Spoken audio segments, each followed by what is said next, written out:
Dear friends, ladies and gentlemen, I'm the acting executive director of SaferGlobe, Kari Paasonen, and I have the pleasure to host and open this event. SaferGlobe is a Finnish independent think tank conducting research and developing tools to promote peace and security. Today, we are very happy to host a lecture by Nicolai Due-Gundersen titled as the Privatization of Warfare in... No, that's actually the name of the book. Yes. So the name of the lecture is the Privatization of Warfare in Iraq and Syria. Nicholas is a political commentator and analyst at Kingston University, London. He has spent long periods of time in the Middle East, most notably in Jordan, where he has acted as the advisor in the Arab Institute for Security Studies. And last year he has published a book which titled The Privatization of Warfare and Independent Governmental Functions. The event will be recorded, and the recording will be published at YouTube, SaferGlobe's YouTube channel on Monday. This week we also have the Youth Peace Week in Finland, and we are happy that with this event we can be part of this larger thematic week, and I guess some of you have also found this event through this week. We will now first have a lecture by Nicholas for about 50 minutes, and after that we will have time for discussion and questions. So once more, you're very welcome, and dear Nicholas, it's great to have you here. The floor is yours. Thank you very much for such a warm introduction. It's wonderful to be here in Helsinki. I just came from Budapest, so I've gone from 27 degrees to 11 degrees, you know. But going back to what you said about SaferGlobe and the need for peace and security, I think this is why private military companies are so scary and so interesting to research, to understand how can non-state actors actually interfere with the functioning of the state and interfere with global security in what I would call hybrid warfare. So today I will talk a bit about my book. I'm also going to talk about Syria, which I did not conduct research on Syria during the publication of this book, but through some of my contacts across the Middle East, I began looking at what's happening there, because it's becoming even more aggressive with Russian private military companies than with American private military companies. So if we scroll down. So I'll try to explain what exactly are PMCs, what on paper are they supposed to do versus what they actually do. How does international law govern that? And we will also look at some case studies, notably, of course, Abu Ghraib, the prison, which I'm sure you all heard of, outside of Baghdad in Iraq, where we had the prison scandal, and the Nisour Square Massacre. Now, this massacre, which was perpetrated by Blackwater, and they've changed their name so many times now, this massacre actually came back on the news recently because one of their employees was recently convicted of an event that happened now over 10 years ago. So the fact that, you know, you had this massacre in 2007, and then we didn't get a court case that was actually going to result in a conviction until 2019, that's quite shocking. So I will also discuss, you know, what is state legitimacy? How do we define state legitimacy if we're going to talk about security? I'll go into detail with that, and also look at Syria, of course, and the rise of the Wagner Group. I'm sure many of you have heard of the Wagner Group, who are seen as sort of Putin's right hand within the Middle East, and especially within Syria. So firstly, it's interesting to understand that private military companies and private security companies are not necessarily only of US origin. A lot of people assume that we have mainly American military companies, especially after what happened with Blackwater.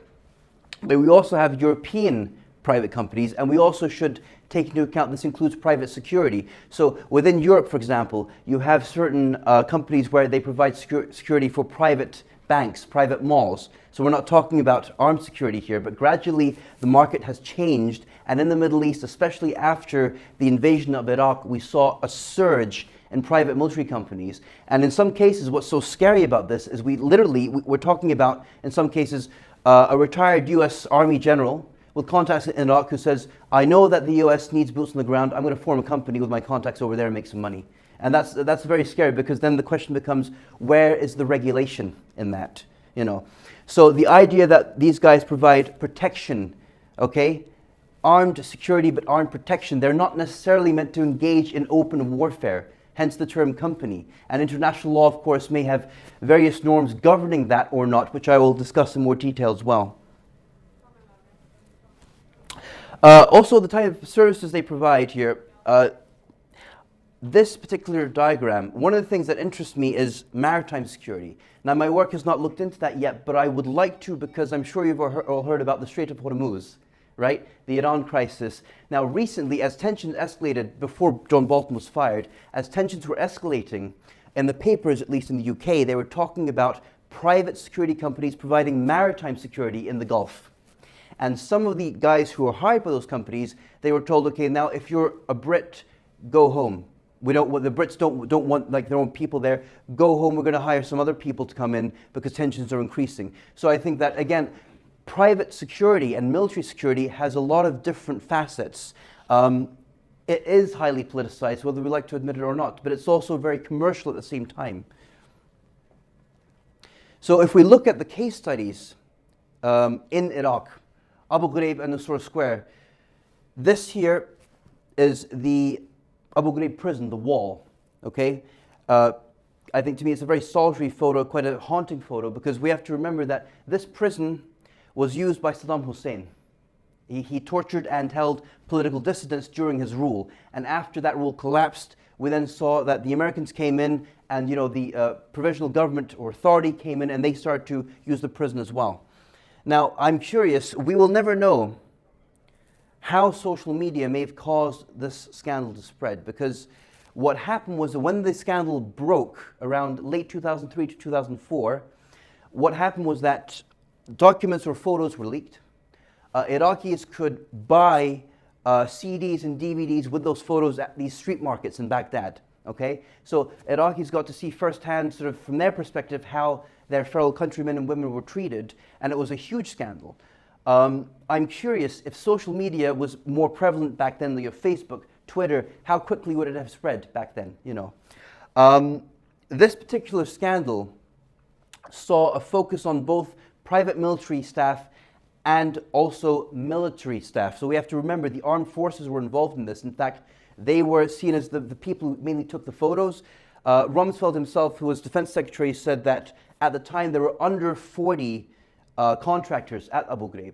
But the problem was, again, accountability. They were given instructions or tasks that they may or may not have been qualified for. And this is a huge thing that came up as the scandal continued and as an investigation began.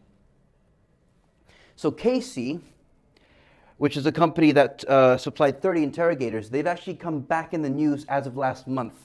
A colleague of mine, we were talking, and so I will go into this in more detail, but what they tried to do recently to try to avoid more lawsuits, they tried to claim that they have some sort of legal sovereignty like a state, i.e. they cannot be prosecuted. And that actually, it's very interesting, that was tossed out of court, but it was an attempt by them to say okay, we just want to close this book here, we want to close this chapter. And I will talk a bit about how legal settlements can affect the perception of these companies, because that's very important, it's also very scary. With Casey themselves, they had links to the US government through the Cold War. They supplied various weapons contracts, and after the end of the Cold War, we saw a shift to IT and tech support. And here, one of the problems we have is so-called human intelligence contracts. I'm pouring through these documents and asking, what does that mean? It's very vague, and it was meant to be vague. Human intelligence contracts basically is code word for interrogation. We're going to have people who interrogate prisoners. And because they had both open and closed intelligence gathering, the problem here is the closed intelligence gathering, classified information. So where's the documentation for that? So you have staff who are hired to interrogate people who may or may not act as translators. There is no clear chain of command. And this is also one of the things that fed into the scandal itself. No clear chain of command meant that prosecution would be more difficult. And we also have Titan Inc. who are also involved. So again, providing IT services, the question then becomes, well, how do they get involved with this? They've had contracts with the government.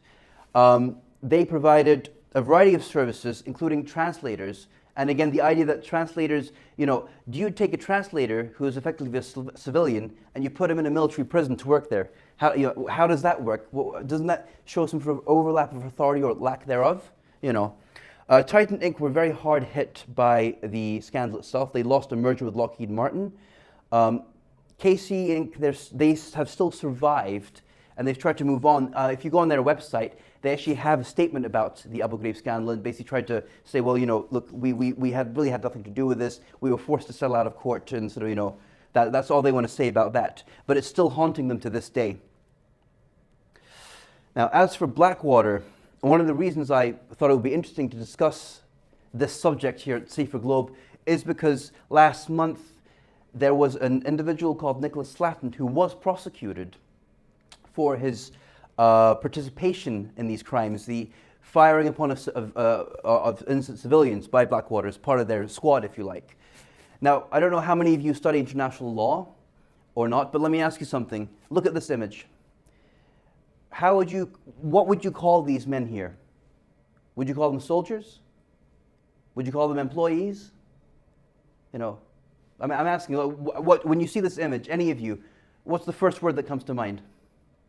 Psychopaths. Okay, fair enough. Yep, I agree. But would anyone look at this image and say, "I see soldiers"? You see the problem here. I mean, from a legal perspective, a soldier should have a uniform that has a flag of their nation, among other things, so that you know who they're with. They don't have that, but they look militaristic, don't they? And they're standing in front of, I believe, an armed vehicle. They're wearing sort of combat gear. So we have this issue of, what is a soldier and what is a mercenary? And for those of you who know international law, you probably understand that there's a 6-point definition of a mercenary that you have to fit, and it's not easy to fit that definition. In fact, there's one expert who said any mercenary who's caught and who actually cannot argue that they're not a mercenary, they should be shot and their lawyer along with them, because it's a 6-point criteria. So firstly, you have to be fighting for money. You cannot be, I believe, a party to whatever war is being fought. So there's a lot of criteria that actually does not allow us to say that they are legally mercenaries.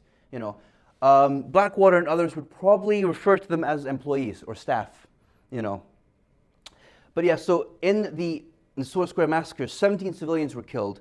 When we finally had some form of legal closure, the problem is if you speak to Arabs and people from Iraq, they would say, okay, look, Nicholas Slatton, I believe he got life in prison. His parents and family are arguing for that to be commuted. And a lot of people from the Arab world just would say, okay, look, we haven't had just 17 deaths. We've had a lot of deaths since 2003. And so this prosecution doesn't even feel symbolic to many people in the Arab world. And it also highlights the ongoing issue of, when private military companies are brought in, who's observing them? How do you control them,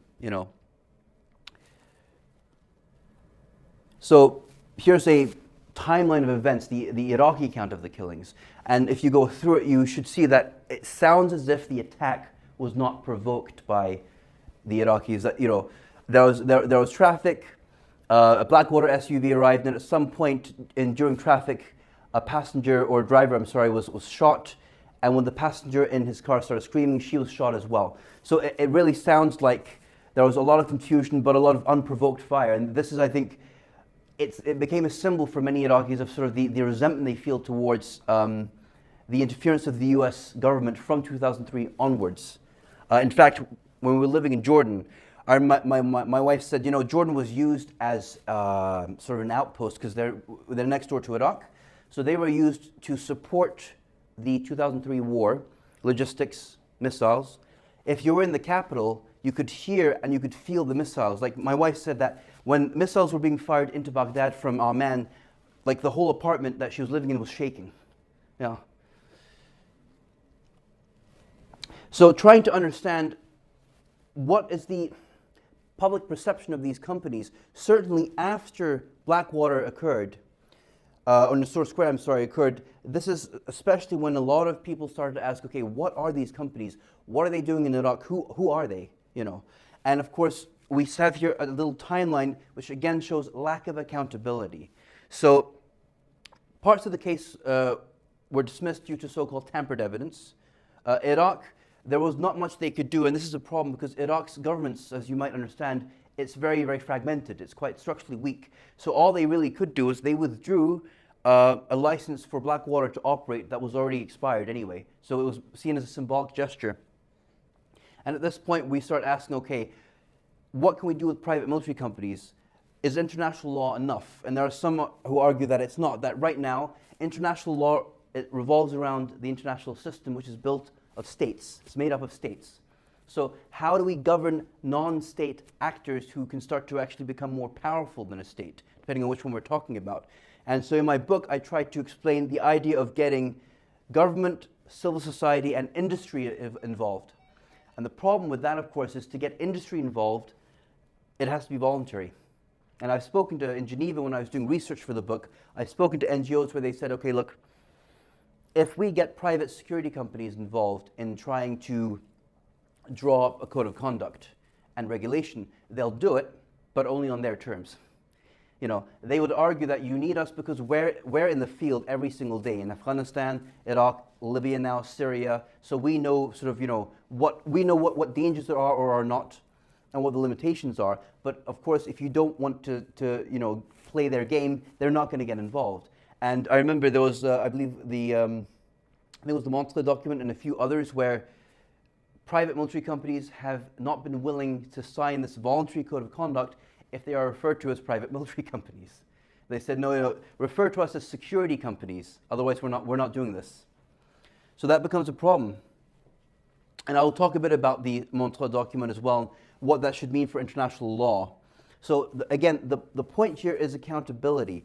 The Montreux document itself wants to create oversight and say, okay, look, you need to have effective vetting of all staff.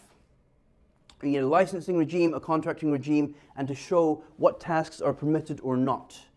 One of the problems we saw with Iraq is, for example, if you worked for Blackwater and you got in some sort of trouble, let's say you for example, you shot somebody or you got into some sort of firefight that was, you know, borderline not legal, you could be fired from that company, fine, but often there was such a great need for boots on the ground that a lot of these guys, what they did was they went back to the US for 3 to 6 months, came back to Iraq, and they got hired by someone else. So, you know, obviously we don't have here an accountability system that's universal. So you don't have a system where, for example, Blackwater coordinates with Control Risk Group or others in the country. So they say, well, don't hire this person because actually we fired them because they did this. That's also a problem. Within the US is an important example because it is what we call a home and exporting state or a contracting state. So a lot of companies are American.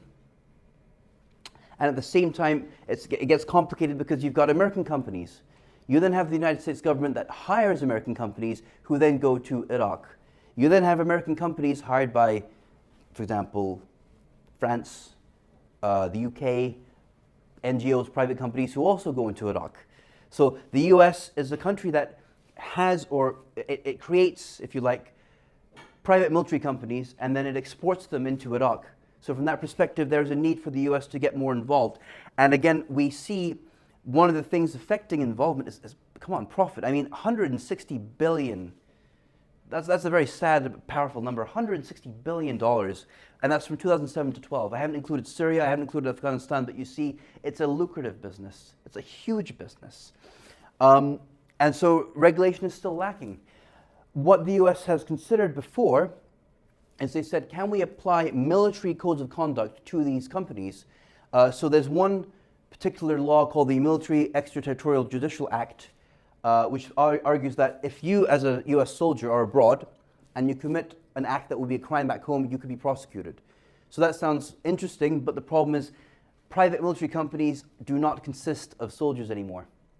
And when I remember, I actually had a lecture I was giving in Turkey where in Turkey, you are forced to serve in the armed forces. It's mandatory. You're drafted.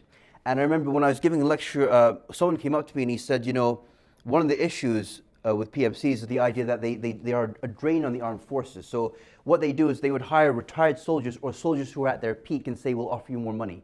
So he said to me, he was a professor actually at a university, he said, look, I served in the army. They wanted to keep me on and to promote me because they thought that I was doing a good job. They would give me more training and more what. So at the time he said, no, I'm going to do my PhD because I want to be a professor. But he said to me, imagine if they'd kept me and they trained me further, and then sort of 3 years later, along comes a private military company and they offer me more pay. Now the government's basically wasted their time and money on me, And this is an issue in Turkey as well. There are some private security companies within Turkey as well now. Within Iraq, of course, we have what we call a territorial state. And the problem, as I said before, is you've got a weak governance structure. You've got a lot of oil, okay?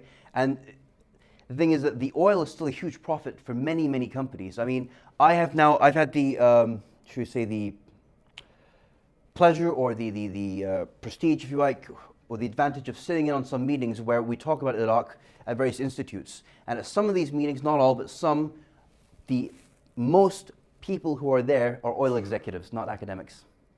Yeah, because their companies are still heavily investing in Iraq because they still see a return, but they want to see how the security situation is going. Now, the fact that they're so heavily involved is very, very interesting because it means that there's still money to be made, and Iraq knows this. It also knows that right now, its main export is oil, and it doesn't want anyone else to get control of that. So you have a situation where you've got political instability. PMCs have argued that in order to create stability to protect their clients or to extract oil, they have to get more involved. And I've seen, for example, some companies, they've actually started to negotiate with some of the tribes in Iraq. Now that's a problem because that is something that the government should be doing. And I remember I had a meeting with, it was in Amman actually, in Jordan. I hosted a seminar and I spoke to the Swiss defense attaché. He'd just come back from Iraq. And he said to me, he met some of the tribal leaders, and one of them said to him, just FYI for your information, country XYZ pays us X amount of money per month. We're talking millions here for the following, for protection, for access, et cetera, et cetera. But if someone else comes along and offers me more, I will work with them. So he said, the problem is I take the money I'm given and I filter it down to the people underneath me. It's like a patronage network. And they don't care where that money comes from. It could be ISIS, it could be an oil company, as long as there's cash flow. And this is the problem. There's a lot of fragmentation and a lack of centralized governance right now. So, for example, Iraq have tried to launch what they call the oil law, which says that their pipelines and infrastructure cannot be guarded by private military companies. They should have their own oil police. And they say this because they're worried that private military companies, after all, they may be private, but they come from the US. They come from Russia now. So from the Iraqi perspective, who do you think they're representing? The Iraqis? No, they represent themselves and possibly their states. So they do not want private military companies guarding their oil. So if I look briefly at how do I try to define state legitimacy, there are various ways of doing it. I'm using this particular theory for my thesis right now. I'm completing my PhD on the Arab Spring and how dictators basically stay alive, how they stay in power. So the idea of having a social contract between citizens and a state, this is how we have a state-citizen relationship. And one of the things you can do is if you can prove that you have what Fabian Peter calls beneficial consequences, you don't necessarily need democracy. So one of the things I discussed from a theoretical perspective is, can you say that as long as the state provides security, how they do it is their business? So and there are some states that try to do this. I mean, when you look at the Arab Spring, for example, Bahrain, one of the Gulf states, they immediately, in a speech given by King Hamad, he turned and he said, listen, without us, without the ruling family, the whole Gulf goes. We all go under. And what he was trying to do it was very smart. For the domestic audience, he tried to use oil money to buy them off. He set up like a compensation fund. So the speech he gave, although it was televised on national TV, that speech was not given for his citizens. It was given to Saudi Arabia. It was given to the Sunni monarchies, basically to say, look, you know that if we go, Iran is going to become a problem. Okay? There's going to be a Shia president, as he put it. You're playing with religion. So, trying to use security as a so-called beneficial consequence to stay in power. And to a point it worked because Saudi Arabia, they intervened. They crushed the revolution, the Arab Spring in Bahrain. So if we look at Syria, which has been my more recent case study, Syria is It's not only more contemporary, it's more aggressive. I mean, I have here a diagram of various Russian PMCs involved in different conflicts to varying degrees. They have been growing since 1997, roughly. And so in 2007, there was a debate in the Duma, should Russian businesses have PMCs? You know, and Putin was participating in this way. He said, we want to control our businesses. We want them to be protected. But at the time, interestingly enough, the right to have a PMC for businesses, Russian businesses to have PMCs, was denied. And it's not because Putin and others say, oh, you know, we shouldn't be doing this. It's because, no, he wants to do this, but when you legally allow it, you no longer have plausible deniability. So what he's doing is he's using PMCs in Russia to augment his armed forces and Assad, but he's able to say, well, you know, we have nothing to do with this, it's a private company. Even though some of them get their weapons from him, you know, and they report to people in his government, you know. So the idea of covert rule, what I found is that, for example, on paper, Russia recognizes Assad's right to rule Syria, okay? In reality, some of the Russian PMCs, what they do is they go into parts of Syria and they create what I call pockets of stability. So areas that are stable where the flag of Syria and the poster of Assad is flying, but it's really a particular Russian PMC that runs things on a daily basis. And they go in there, and they're also doing this in Africa as well, they go in there, they make an area stable enough to extract, for example, oil and gas, and then they leave once they've kind of had their quota. So trying to understand the images of these companies, I mean, US contractors for the most part try to look defensive. We provide protection, we guarantee your protection, we have armed security to escort clients who are political, such as a diplomat. Russia and the Wagner Group seems much more aggressive, I mean, much more. Here, for example, I have a chart here which shows that you've got, for example, a commander and you've got an executive director. It's like, you know, you've got the commercial aspect and the military aspect. And there are some who argue that Wagner Group and others take their command structure from the Russian armed forces, that they copied part of it, you know. So they have, for example, battalions, they have tanks, and they organize themselves as if they are an army because some would argue that they are an army. They're just not officially a Russian army. So, yeah, so creating pockets of stability for Russian interests, as I already mentioned, augmenting Assad's forces as well, and augmenting Russian armed forces. And I will end the presentation talking about how do headlines across Europe view not only Assad but the Wagner Group. Are they mercenaries or are they soldiers?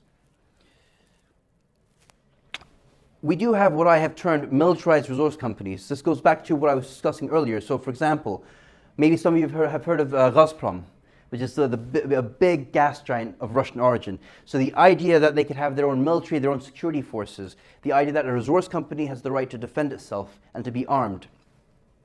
So this is something I was talking about earlier, that Gazprom may have its own security forces, but it's the Kremlin that supplies them with the latest weapons, the latest advanced technology for those weapons.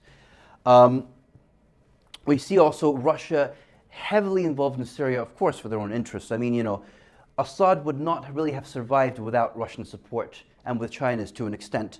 But now, very soon, Putin's going to start calling in his debts. He wants to help reconstruct Syria in exchange for controlling energy within Syria, oil and gas, using Syria as a transit hub as well. And he's going to, of course, use militarized resource companies to try to protect his investment. And it is really an investment, you know.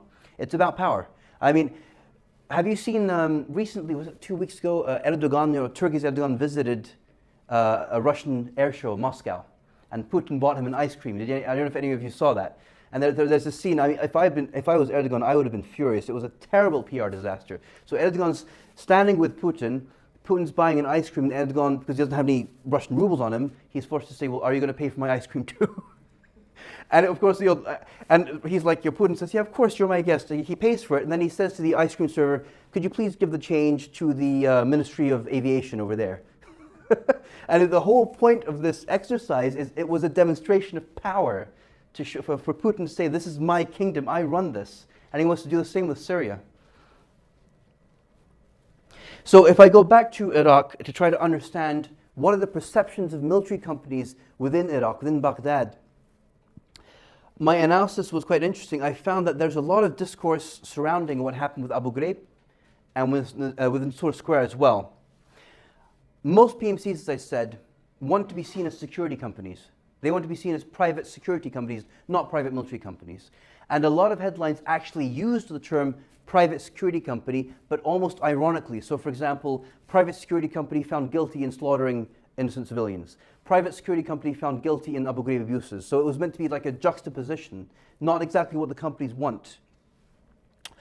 With the US, CNN seemed to label most PMCs as military, which I found surprising because they're American. But I also found later on, when I was doing my research close to 2016, that Blackwater, they actually started to talk more aggressively on their website. I mean, I don't know if it's still up now, but there was a period when they started to use terms like, we launched military operations in Iraq. We have military victories and whatnot, very aggressive language. I was surprised by that. It's almost as if they were capitalizing on it. So with Abu Ghraib itself, we see a lot of these guys, Casey and Titan, called corporations or contractors, which is, I argue, it's somewhat accurate because in a sense that's what they are. They are not private military companies per se, but they got involved with the armed forces, and it was the first scandal to sort of break out across Iraq where people started to question what are contractors doing here. I think the most interesting part is the relationship between the state and the company, and here I refer to the US. So again, from my research, most of these companies were called US corporations, US this, US that, as if to say, if a violation happens, the public expects the United States to step in. This is a company of US origin, so the US should punish them for what they did.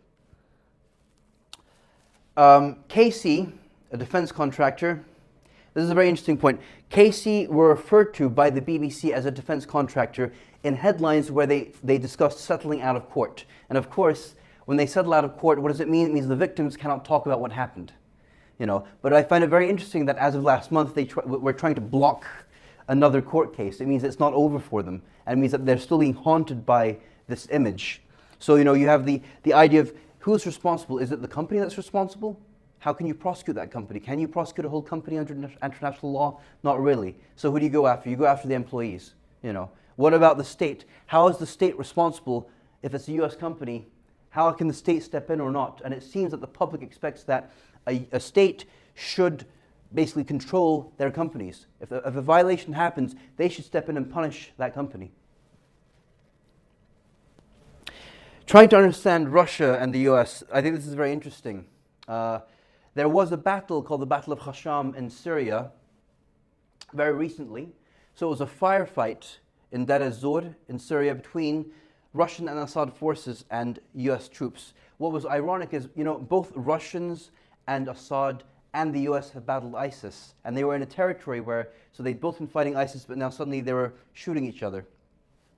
It's quite ironic. So I tried to look at, to update this lecture, how are they viewed by the media? So if we look at the headlines, of course these are different headlines. I'll translate the third one, don't worry. So the New York Times, how a 4-hour battle between Russian mercenaries and US commandos. You notice the difference in language. Mercenaries, you're illegitimate, you're fighting for money, you're not a soldier. Commandos, it sounds a bit more official, a little bit more official. And then here, the truth about Russian deaths in Syria with Der Spiegel in English, and it says Russian soldiers. That was very interesting. This one is, I think, the most interesting one. I'm not going to translate the whole thing, but basically it says that the Wagner Group is doing Putin's and Assad's dirty work. Here they are referred to as Kawatsudum. Kawatsudum means a shock force. So the idea that they go in, they do their thing, and they come out. Just as we discussed, the idea of creating pockets of stability, temporary stability, going in, extracting the oil, going out. So the Arab press also, they're not a fan of Wagner Group or of Assad or Putin for that matter. But we see here, for example, the idea of Russian soldiers, and the US, of course, the idea of Russian mercenaries versus US commandos. It's like a new Cold War. So when I look at Iraq, and we're going to start to conclude, most companies do want to be seen as defensive. They try to appear defensive. And of course, some of these companies, let's not forget, some of these companies are used by NGOs. And some would argue that the market is segmented in the sense that you have companies that they want NGO clients, so they try to maintain a good reputation, versus some companies that violate international law or are willing to loosely violate it, and they will take on clients that are more aggressive, including dictators. I mean, if we look at Sudan, before Bashir was overthrown, the former dictator of Sudan, there were rumors that he was using mercenaries. Even Gaddafi of Libya, there were rumors that he was using mercenaries and different companies to try to stay in power, So the idea of the state not being allowed to outsource, or that it's seen as immoral, this is not really what I found. It's more about, the state can outsource if they want, but it means that when there is a problem, the states should provide legal remedy. If America wants to use private military companies, fine, but when there's a scandal or an issue, they should prosecute those companies back home. They should have some sort of legal remedy to punish those companies. The idea of settling out of court, disturbing idea that you can just pay off people, you can settle out of court, and you're back to being a defense company. My research has found that that can be the case, but again, as of last month, why is it the case? He's rushing to try to block more court cases. They want to move on from what happened, and they can't. Within Syria itself and Russia, the idea of Russian mercenaries and US soldiers is very interesting. The language there is very interesting. There is what I call hybrid warfare. I mean, this is one of the key differences. I'm not saying that the US here is perfect, but it seems that Russia is much more aggressive with its use of military companies. It really seems to be a form of hybrid warfare. We can also talk about drone warfare. That's another story, but that's another issue that's coming up. And even the Americans and the Russians have clashed in Syria over the use of drones. So thank you very much for your time. I'll take any questions.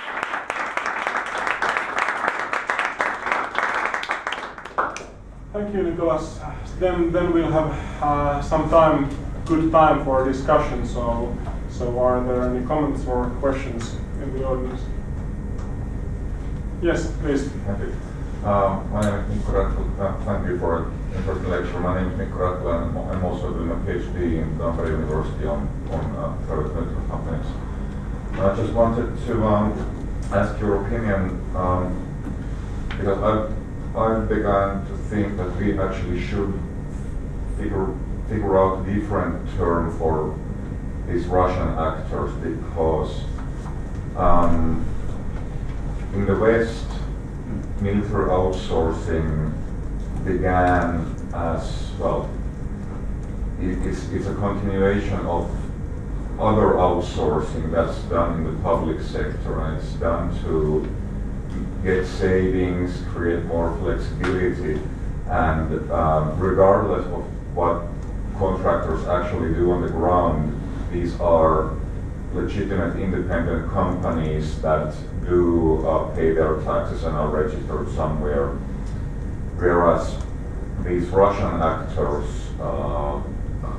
Wagner, Patriot, Maritime Security Group, they are sort of semi-public because they are owned by these oligarchs who have very good connections with the Russian state. And like you said, I mean, the Wagner Group, when they fought in eastern Ukraine, they had borrowed Russian army tanks. So, but then again, there are indications that Wagner also acts as a business when it can. It makes a profit when it can, yeah. But when the Kremlin asks it to do something, it does that too. And I'm sort of started to worry that if we call Wagner and other Russian actors private military companies, we sort of mix two different types of actors, which sort of messes with our thinking. So I'd love to hear your opinion on that.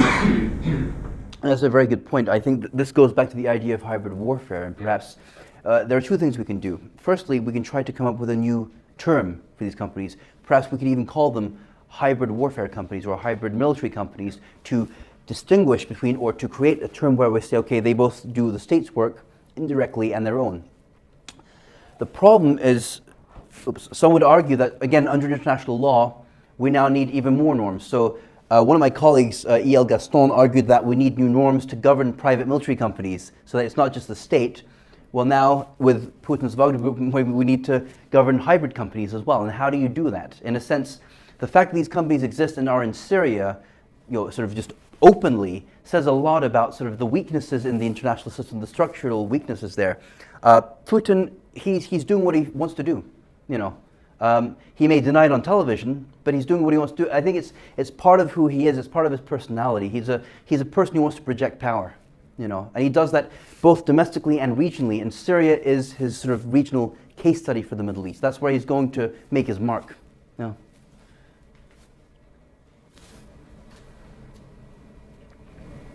Hi, I'm interested in the case studies you gave. So the two that you gave for Iraq were in 2003, 2007. I just want to see how, in your eyes, things have actually changed since. How things have changed. Because they're sort of quite early after the invasion, and I think there was the States of Forces Agreement in 2007 which transferred the sort of the role of security back to the Iraqi government. I'm just seeing how, in your eyes, has things changed, and also with the influx of larger organisations and companies that care about their reputation. So has that sort of changed anything either? Well, yes and no, because although we did have a period where the US military was meant to withdraw from Iraq, and the problem with that is, of course, that means that you would have more private military companies and contractors. Iraq itself it's in a quagmire because it's infrastructurally, how can it provide its own standing army that's well trained and able to handle what's been happening? I mean, I'm sure you heard about when ISIS was coming in. ISIS, disturbing group, but they were very effective at creating social media propaganda, and that they were so effective that I think when they were actually marching towards Mosul, I believe a lot of members of the Iraqi army they got scared and they left. So we have this issue as well.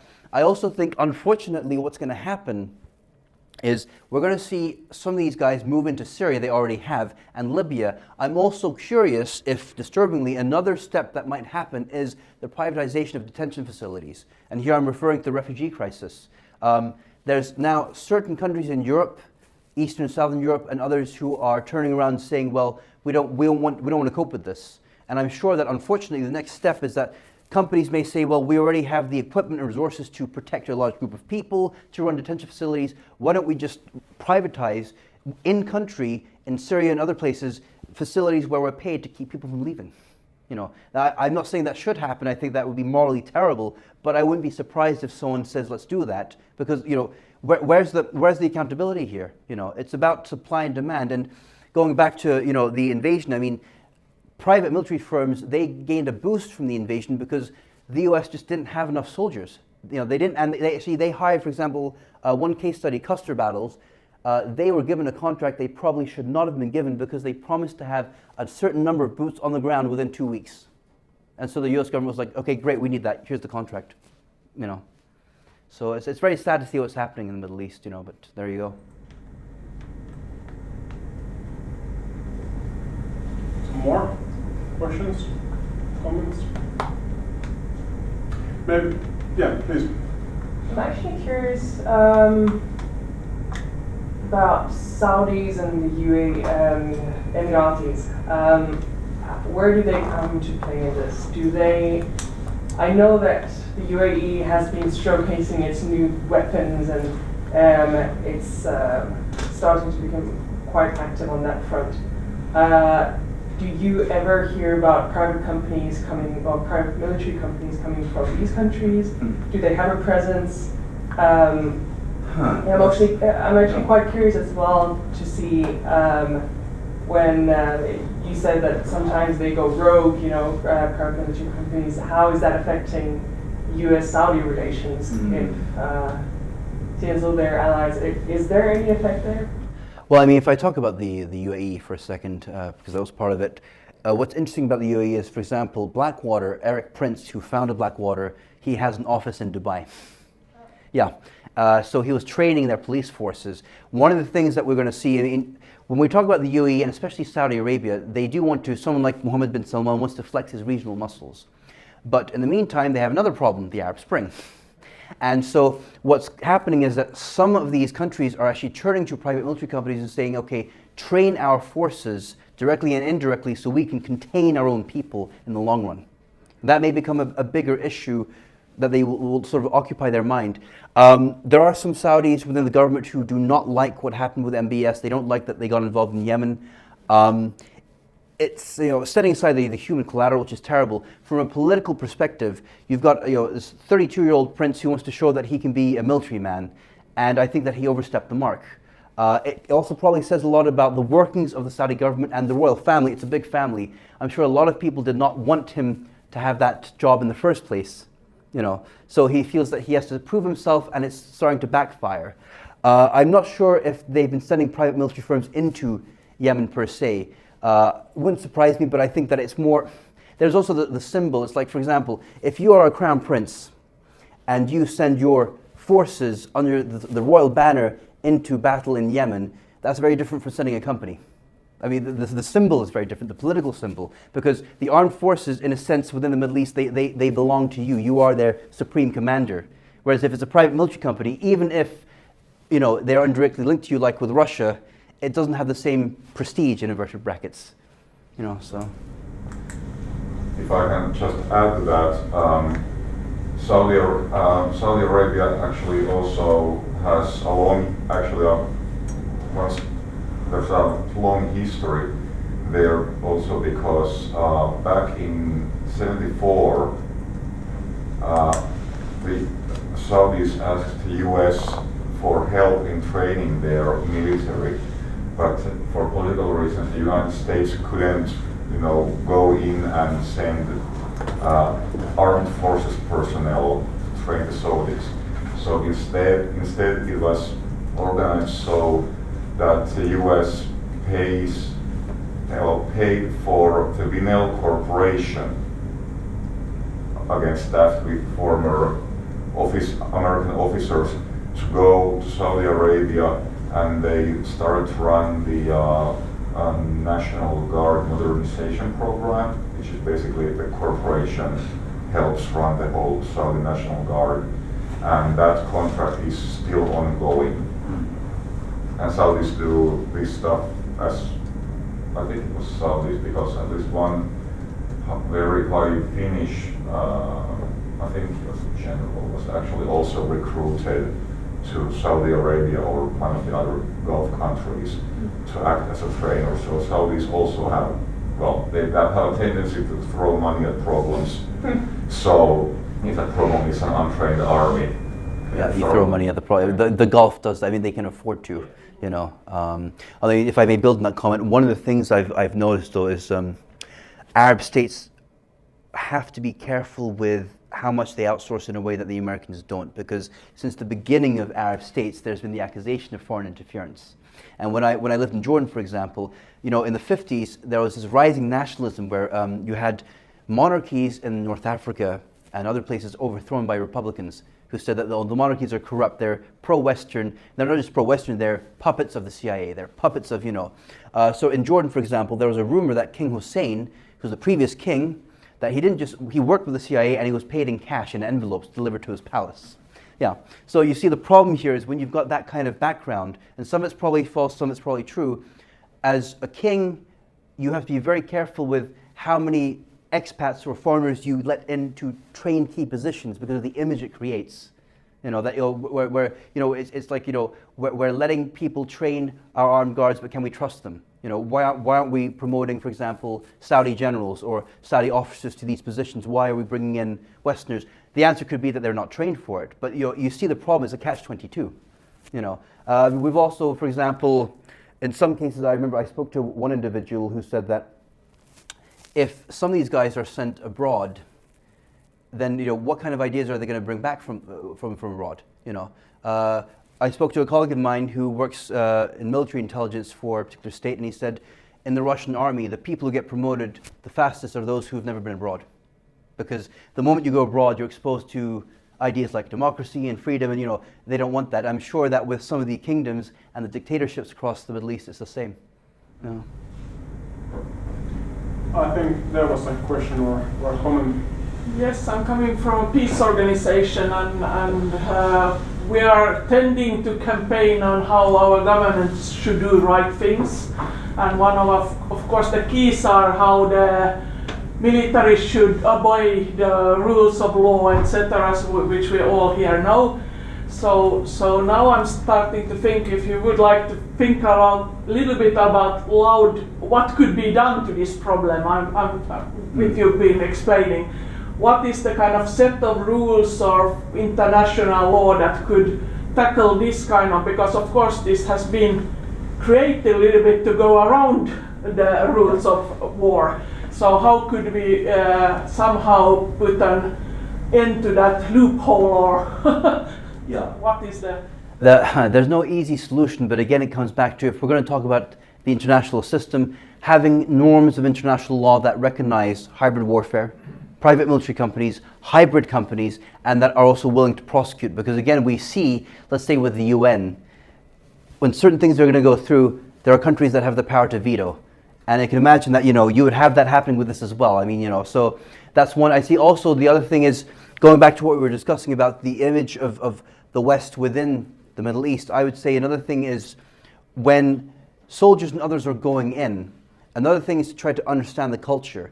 One of the issues that we had, I remember when I was working for an NGO in Jordan, we had dinner with a US Army colonel. We were getting ready for a military exercise, and he said one of the problems that he had is because of the invasion of Iraq, when the US came in to do good with certain programs that were funded by the military, if they committed like a small faux pas, like something accidental, some of the locals thought they did it on purpose because they already have this image. So it's going to be twofold, that trying to deal with this, your private military companies, but also dealing with or tackling the image of Western governments and those who are affiliated with them within the Middle East. It's a very sensitive issue, and it's going to take time, to deal with that.